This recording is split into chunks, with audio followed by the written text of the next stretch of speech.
নমস্কাৰ সকলোকে স্বাগতম জনাইছোঁ পুনৰ এটা ভিডিঅ'লৈ আপোনালোকৰ ওচৰত উপস্থিত হৈছোঁ। আজি আমি আলোচনা কৰিম বিশেষকৈ ফেব্ৰুৱাৰী মাহৰ 12টা ৰাশিফলসমূহ কেনেকুৱা হ'ব বা এই ফেব্ৰুৱাৰী মাহত 12টা ৰাশিৰ জাতক জাতিকাসকলে কি ধৰণৰ কৰ্মত তেওঁলোকে সফলতা লাভ কৰিব বা প্ৰেম প্ৰণয় বিবাহ কেনেকুৱা হ'ব, ধনস্থান কেনেকুৱা হ'ব, চাকৰি বাকৰি বিষয়বিলাক কেনেকুৱা হ'ব, এটা বিষয়ত আলোচনা লৈ আপোনালোকৰ মাজত উপস্থিত হৈছোঁ। উল্লেখযোগ্য যে এই ফেব্ৰুৱাৰী মাহতেই 4টাকৈ বিশেষ পৰ্ব অনুষ্ঠিত হ'ব আৰু 1 তাৰিখেই সিদ্ধিদাতা শ্ৰী শ্ৰী গণেশ দেৱতাৰ পূজা আৰু ব্ৰত কাৰ্য বা ব্ৰত পূজা অনুষ্ঠিত হ'ব। 2 তাৰিখে বিদ্যাৰ অধিষ্ঠাত্ৰী দেৱী শ্ৰী শ্ৰী সৰস্বতী দেৱীৰ পূজা আৰু 12 তাৰিখে মাঘী পূৰ্ণিমা আৰু ফেব্ৰুৱাৰীৰ শেষৰ ফালে অৰ্থাৎ 26 তাৰিখে শ্ৰী শ্ৰী মহাশিৱৰাত্ৰি ব্ৰত আৰু পূজা অনুষ্ঠিত হ'ব। অৰ্থাৎ ফেব্ৰুৱাৰী মাহটোত বিশেষকৈ এই 4টা পৰ্বৰ যোগেদি হিন্দু সনাতনী ধৰ্মৰ প্ৰতিগৰাকী ব্যক্তিৰ জীৱনলৈ কঢ়িয়াই আনিব বিভিন্ন ধৰণৰ বিষয়ত সফলতা, আৰু কোন কোন ৰাশিৰ মানুহে সফলতা লাভ কৰিব আৰু কি ধৰণৰ বিষয় তেওঁলোকে অৱলম্বন কৰিব লাগিব, এই বিষয়খিনিক লৈ আপোনালোকৰ মাজত এটা আমি ফেব্ৰুৱাৰী মাহৰ ৰাশি চক্ৰত অৰ্থাৎ বৃষ ৰাশিত অৱস্থান গ্ৰহণ কৰিছে গুৰু বৃহস্পতি, মিথুন ৰাশিত অৱস্থান গ্ৰহণ কৰিছে মংগল গ্ৰহ, কন্যা ৰাশিত অৱস্থান গ্ৰহণ কৰিছে কেতু গ্ৰহ আৰু মকৰ ৰাশিত অৱস্থান গ্ৰহণ কৰিছে ৰবি আৰু বুধাদিত্য যোগ হৈ আছে, আৰু কুম্ভ ৰাশিত শনি আৰু চন্দ্ৰ আৰু মেঘ ৰাশিত ৰাহু আৰু শুক্ৰ গ্ৰহই অৱস্থান গ্ৰহণ কৰিছে। আৰু এই অৱস্থানে 12টা ৰাশিৰ জাতক জাতিকাসকলৰ ক্ষেত্ৰত ৰাশিফলৰ বিভিন্ন ধৰণৰ দিশত বিভিন্ন প্ৰতিক্ৰিয়া প্ৰকাশ কৰিছে। আমি প্ৰথমতে আহিছোঁ মেঘ ৰাশিৰ জাতক জাতিকাসকলৰ ক্ষেত্ৰত। মেঘ ৰাশিৰ জাতক জাতিকাসকলে এই ফেব্ৰুৱাৰী মাহত পাব অভূতপূৰ্ব সাফল্য। এই মাহটো তেওঁলোকৰ কাৰণে সাফল্যৰ এক বিশেষ মাহ বুলি ক'ব লাগিব। এইকাৰণেই যে মেঘ ৰাশিৰ ক্ষেত্ৰত একাদশত শনিৰ অৱস্থান হৈছে আৰু শনি স্বগৃহী হিচাপে অৱস্থান গ্ৰহণ কৰাৰ কাৰণে মেঘ ৰাশিৰ ব্যক্তিসকলে ফেব্ৰুৱাৰী মাহত তেওঁলোকৰ কৰ্ম সংস্থাপন আৰু বিশেষকৈ গাড়ী ঘোঁৰা ইত্যাদি ক্ৰয় কৰাৰ সুবিধা পাব। আৰু তেওঁলোকৰ শত্ৰুসকলে তেওঁলোকক ষড়যন্ত্ৰ কৰাত ব্যস্ত থাকিব যদিও বৃহস্পতি গ্ৰহৰ শুভকাৰকতাত তেওঁলোকৰ এই শত্ৰুৰ প্ৰৰোচনাৰ পৰা ৰেহাই পাব। বিশেষকৈ ধনস্থান অত্যন্ত সুন্দৰ হ'ব। মেঘ ৰাশিৰ জাতক জাতিকাসকলৰ ক্ষেত্ৰত বিশেষকৈ বিবাহ প্ৰাৰ্থীসকলৰ কাৰণে অত্যন্ত সুন্দৰ দিন। তেওঁলোকে বিশেষকৈ বৃহস্পতিৰ শুভকাৰকতাত উপযুক্ত পাত্ৰ পাত্ৰী তেওঁলোকে লাভ কৰিব আৰু অংশীদাৰী ব্যৱসায়ত তেওঁলোকে অংশগ্ৰহণ কৰাৰ কাৰণে সুবিধা পাব। ব্যৱসায়ীসকলে নতুন ব্যৱসায় আৰম্ভ কৰিব, অংশীদাৰী ব্যৱসায়ৰ জৰিয়তে তেওঁলোকে লাভান্বিত হোৱাৰ এটা সুবিধা পাব। চাকৰিয়ালসকলৰ অত্যন্ত সুন্দৰ তেওঁলোকৰ উচ্চপদস্থ বিষয়াসকলৰ পৰা মৰম চেনেহ বা সহানুভূতিশীল দৃষ্টিভংগী তেওঁলোকে লাভ কৰিব। আৰু নিবনুৱাসকলে চাকৰি বাকৰিৰ ক্ষেত্ৰত অত্যন্ত সুবিধা পাব। এই ফেব্ৰুৱাৰী মাহটোত তেওঁলোকৰ আত্মীয় স্বজন বন্ধু বান্ধৱ ইত্যাদিৰ সহায় লাভ কৰিব। আৰু পাৰিবাৰিক দিশত মেঘ ৰাশিৰ জাতক জাতিকাসকলৰ ক্ষেত্ৰত অত্যন্ত সুন্দৰ, যিহেতুকে বৃহস্পতি গ্ৰহৰ শুভকাৰকতাত তেওঁলোকৰ সুখ আৰু দাম্পত্য জীৱনত বিশেষকৈ সুখ লাভ কৰিব। আমি আহিছোঁ বৃষ ৰাশিৰ জাতক জাতিকাসকলৰ ক্ষেত্ৰত। বৃষ ৰাশিৰ জাতক জাতিকাসকলৰ ক্ষেত্ৰত তেওঁলোকৰ লগ্নত অৰ্থাৎ তনুস্থানত তেওঁলোকৰ বৃহস্পতি অৱস্থান গ্ৰহণ কৰা হেতুকে তেওঁলোকৰ বিশেষভাৱে স্বাস্থ্যৰ উন্নতি হ'ব। যিসকল বৃষ ৰাশিৰ জাতক জাতিকাসকলে বহুদিনৰ পৰা পুৰণা ৰোগত ভুগি আছে, সেইসকলে ৰোগৰ পৰা উপশম পাব, উপযুক্ত চিকিৎসা লাভ কৰিব। ধনস্থান অত্যন্ত সুন্দৰ। তেওঁলোকে বিশেষকৈ ব্যৱসায় বাণিজ্যৰ জৰিয়তে এই মাহটোত অত্যন্ত সুন্দৰ অৱস্থালৈ আহিব পাৰিব, নতুন ব্যৱসায়ৰ সন্ধান হ'ব। আৰু বিশেষকৈ মাটি বাৰীৰ লগত জড়িত হৈ থকা যিবিলাক চাকৰি বা ব্যৱসায়, তেওঁলোকে অত্যন্ত অৰ্থগমন হ'ব। আৰু বিশেষকৈ বৃষ ৰাশিৰ জাতক জাতিকাসকলৰ ক্ষেত্ৰত বিবাহ উপযোগী পাত্ৰ পাত্ৰীসকলে তেওঁলোকৰ বিবাহ অতি সোনকালে তেওঁলোকৰ বিবাহৰ ক্ষেত্ৰত আগবাঢ়িব পাৰিব। উপযুক্ত পাত্ৰ পাত্ৰীৰ সন্ধান লাভ কৰিব বা উপযুক্ত পাত্ৰ পাত্ৰী লাভ কৰিব। বৃষ ৰাশিৰ জাতক জাতিকাসকলৰ ক্ষেত্ৰত বিশেষকৈ বুধাদিত্য যুগে তেওঁলোকক অত্যন্ত শুভকাৰকতাৰ প্ৰদৰ্শন কৰিব।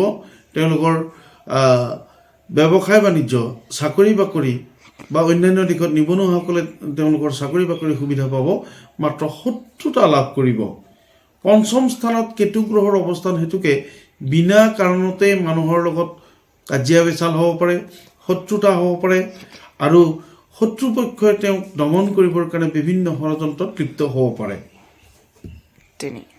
এইবাৰ আহিছোঁ আমি মিথুন ৰাশিৰ জাতক জাতিকাসকলৰ ক্ষেত্ৰত। মিথুন ৰাশিৰ জাতক জাতিকাসকলৰ এই মাহটো অত্যন্ত শুভকালী মাহ বুলি ক'ব লাগিব। তেওঁলোকে এই মাহটোত বিশেষভাৱে মাটি বাৰী সংক্ৰান্তীয় বিষয়ত তেওঁলোকৰ ক্ৰয় বিক্ৰয় হ'ব আৰু পুৰণি পাবলগীয়া ধন তেওঁলোকে লাভ কৰিব। চাকৰি প্ৰাৰ্থীসকলে তেওঁলোকে নিজৰ পচন্দ অনুযায়ী তেওঁলোকে চাকৰি লাভ কৰাৰ সুবিধা পাব। পাৰিবাৰিক ক্ষেত্ৰত অত্যন্ত সুন্দৰ দাম্পত্য জীৱনত সুখ লাভ কৰিব। যদিও সন্তানৰ অসুখ বা সন্তানৰ বেয়া খবৰে বা সন্তানৰ অসাফল্যৰ খবৰে মাক পিতাকক ব্যথিত কৰিব। মংগল গ্ৰহ লগ্নত থকা হেতুকে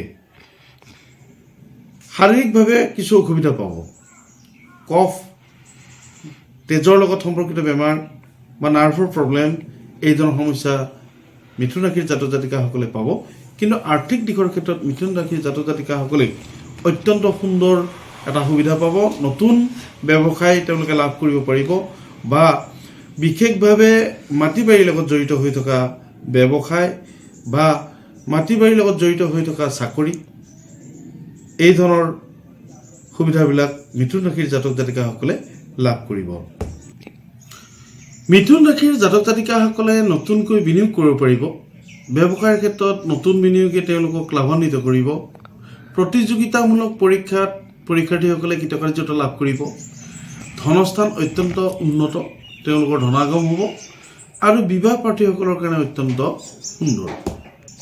আমি এইবাৰ আহিছোঁ কৰ্কট ৰাশিৰ জাতক জাতিকাসকলৰ ক্ষেত্ৰত। কৰ্কট ৰাশিৰ জাতক জাতিকাসকলৰ ক্ষেত্ৰত এই ফেব্ৰুৱাৰী মাহটো অত্যন্ত সুন্দৰ বুলি ক'ব লাগিব, কিয়নো বুধাদিত্য যুগ সপ্তমস্থ হৈ থকা কাৰণেই ৰবি গ্ৰহৰ সুপ্ৰভাৱত তেওঁলোকে নেতৃত্ব লাভ কৰিব বিশেষভাৱে। আৰু তেওঁলোকে বিবাহ প্ৰাৰ্থীসকলে, যিসকল বিবাহ প্ৰাৰ্থী, তেওঁলোকে উপযুক্ত পাত্ৰৰ বা পাত্ৰীৰ সন্ধান লাভ কৰিব। আৰু একাদশৰ বৃহস্পতি হেতুকে তেওঁলোকৰ প্ৰচুৰ অৰ্থগমন হ'ব। অৰ্থাৎ কৰ্কট ৰাশিৰ জাতক জাতিকাসকলৰ ক্ষেত্ৰত ফেব্ৰুৱাৰী মাহটো অত্যন্ত সুন্দৰ। আৰু তেওঁলোকৰ ঘৰলৈ লোহাৰ সামগ্ৰী বা চাকৰি বাকৰি, এই ধৰণৰ নতুন খবৰে তেওঁলোকক আনন্দিত কৰিব। অৱশ্যে পাৰিবাৰিক ক্ষেত্ৰত অসুবিধা পাব। ঘৰুৱা কাজিয়া বা পুৰণি কাজিয়া আকৌ উক দিব পাৰে বা ঘৰুৱা কাজিয়া, পৰিয়ালৰ লগত হোৱা মনোমালিন্য ইত্যাদিবিলাক সচৰাচৰভাৱে এই ফেব্ৰুৱাৰী মাহত তেওঁলোকে লাভ কৰিব। আমি এইবাৰ আহিছোঁ সিংহ ৰাশিৰ জাতক জাতিকাসকলৰ ক্ষেত্ৰত। সিংহ ৰাশিৰ জাতক জাতিকাসকলৰ ক্ষেত্ৰত এই মাহটো অত্যন্ত সুন্দৰ। তেওঁলোকৰ বিশেষকৈ স্বাস্থ্যৰ ক্ষেত্ৰত উন্নতি হ'ব। পুৰণা ৰোগৰ পৰা তেওঁলোকে উপশম পাব। যিসকল সিংহ ৰাশিৰ জাতক জাতিকাসকলে পুৰণি ৰোগত ভুগি আছে, তেওঁলোকে সেই ৰোগৰ পৰা উপশম পাব। আনহাতে এই মাহটোত তেওঁলোকে মোটা অংক বা মোটা আৰ্থিক লেনদেন কৰিব পাৰিব। তেওঁলোকে লাভান্বিত হ'ব, মোটা অংকৰ ধন তেওঁলোকে লাভ কৰিব। আৰু বিশেষকৈ এই ৰাশিৰ জাতক জাতিকাসকলে পুৰণি পাবলগীয়া টকা তেওঁলোকে এই মাহতে লাভ কৰিব। আনহাতে নিজৰ সন্তানৰ ভৱিষ্যতৰ কাৰণে তেওঁলোকে নতুন পদক্ষেপ গ্ৰহণ কৰিব পাৰিব। প্ৰতিযোগিতামূলক পৰীক্ষাৰ ক্ষেত্ৰত নিবনুৱাসকলে কৃতকাৰ্যতা লাভ কৰিব। অৱশ্যে সিংহ ৰাশিৰ জাতক জাতিকাসকলৰ ক্ষেত্ৰত এই মাহত বিশেষকৈ মংগল গ্ৰহৰ কুপ্ৰভাৱত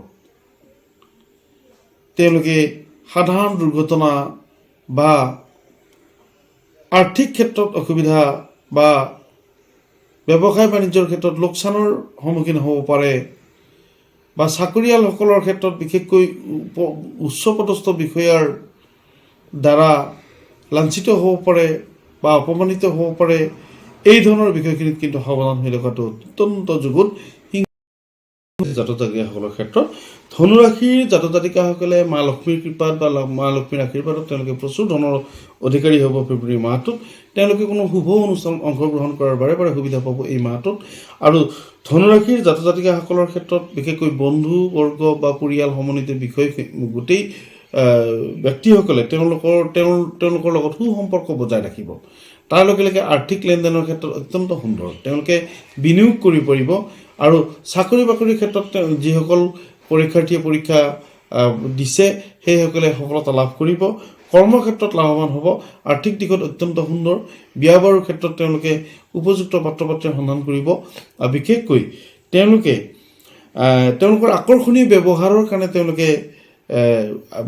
তেওঁলোকে লাভান্বিত হ'ব বা তেওঁলোকে সমাজত স্থান পাব বা মান সন্মান পাব। আৰু ধনুৰাশিৰ জাতকসকলৰ ক্ষেত্ৰত এই মাহটোৰ অত্যন্ত সুন্দৰ বুলি সেইকাৰণে ক'ব পাৰিম। আমি আহিছোঁ মকৰ ৰাশিৰ জাতক জাতিকাসকলৰ ক্ষেত্ৰত। মকৰ ৰাশিৰ জাতক জাতিকাসকলৰ ক্ষেত্ৰত যিহেতুকে লগ্নত তেওঁলোকৰ বুধাদিত্য যুগ চলি আছে, গতিকে ৰবি গ্ৰহ আৰু বুধ গ্ৰহৰ প্ৰভাৱ ছাত্ৰ ছাত্ৰীসকলৰ কাৰণে এই মাহটো অত্যন্ত সুন্দৰ। কাৰণ যিহেতুকে এই মাহতে উচ্চতৰ মাধ্যমিক পৰীক্ষা বা হাইস্কুল শিক্ষান্ত পৰীক্ষা অনুষ্ঠিত হ'ব। সেয়েহে ছাত্ৰ ছাত্ৰীসকলে বিশেষকৈ মকৰ ৰাশিৰ ছাত্ৰ ছাত্ৰীসকলে অত্যন্ত সুন্দৰভাৱে তেওঁলোকে পৰীক্ষাত অৱতীৰ্ণ হ'ব পাৰিব।